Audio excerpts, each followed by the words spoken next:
Weekly Roundup. Novak Djokovic has opened up on his vaccine stance with his 2022 season finally getting underway in Dubai.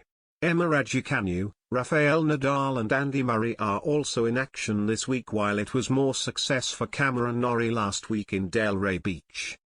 It was an eventful week both on and off the court on the ATP Tour last week, with 4 tournaments held, while Novak Djokovic finally broke his silence on his visa ordeal in Australia and his vaccine stance.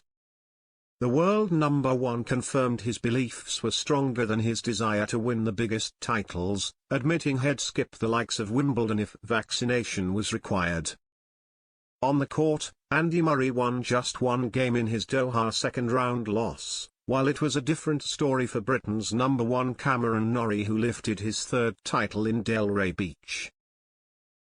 Andrei Rublev was victorious in Marseille, and 18-year-old Carlos Alcaraz became the youngest player in history to win an ATP 500 title in Rio, while on the women's side, former French Open champion Jelena Ostapenko completed an astonishing run in Dubai by lifting the trophy. This week, Rafael Nadal plays his first match since winning a record 21st Grand Slam, while Emma Raducanu returns to competition after having her Australian Open campaign derailed by blistering. And Djokovic's long-awaited 2022 season finally begins in Dubai, though he will be in a fight to keep his world number one ranking, with Daniil Medvedev in action in Acapulco and hot on his heels for the top spot. Express Sport takes a look at the biggest stories from both on and off the court over the last week. Djokovic picks vaccine views over Grand Slam titles ahead of competitive return.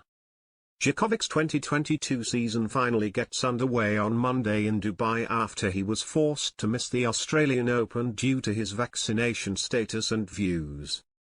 The Serb was deported on the eve of the tournament, as it was ruled his presence could excite anti-vax sentiment in the country, and last week he gave an in-depth interview to the BBC, admitting he'd miss more Grand Slam tournaments if it meant compromising his beliefs. Asked whether he'd be prepared to skip the French Open or Wimbledon if they required full vaccination, he said, "Yes, that is the price that I'm willing to pay. Because the principles of decision-making on my body are more important than any title or anything else. I'm trying to be in tune with my body as much as I possibly can." But the 20-time major champion admitted he wasn't against vaccination, instead saying he had so far decided against getting the vaccination based on all the information that I got. "I was never against vaccination. I understand that globally, everyone is trying to put a big effort into handling this virus and seeing, hopefully, an end soon to this virus," he said. The world number one also addressed his deportation from Australia, confirming his medical exemption, granted by Tennis Australia on the basis that he had tested positive for COVID in December, was valid, and it was his views that saw his visa revoked. He added, "So actually, what people probably don't know is that I was not deported from Australia on the basis that I was not vaccinated, or I broke any rules, or that I made an error in my visa declaration. All of that was actually approved and validated by the Federal Court of Australia and the Minister for Immigration. The reason why I was deported from Australia was because the Minister for Immigration used his discretion to cancel my visa based on his perception that I might create some anti-vax sentiment in the country or in the city, which I completely disagree with." Djokovic will face Italian wildcard Lorenzo Musetti, who led him by 2 sets in last year's French Open fourth round, in a Monday night session match at the Dubai Duty Free Tennis Championships to open his season. Emma Raducanu and Rafael Nadal to play first matches since Australian Open. Raducanu and Nadal are 2 players leading the action this week across 5 tournaments, 2 WTA events and 3 on the ATP side.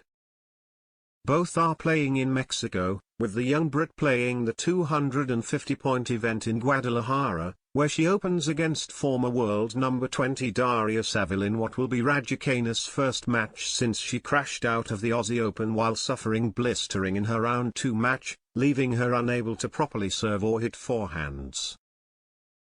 The Spaniard is over in Acapulco for the ATP 500 event alongside his fellow Australian Open finalist Daniil Medvedev, with top 10 players Alexander Zverev, Stefanos Tsitsipas and Matteo Berrettini also competing in the Abierto Mexicano Telcel.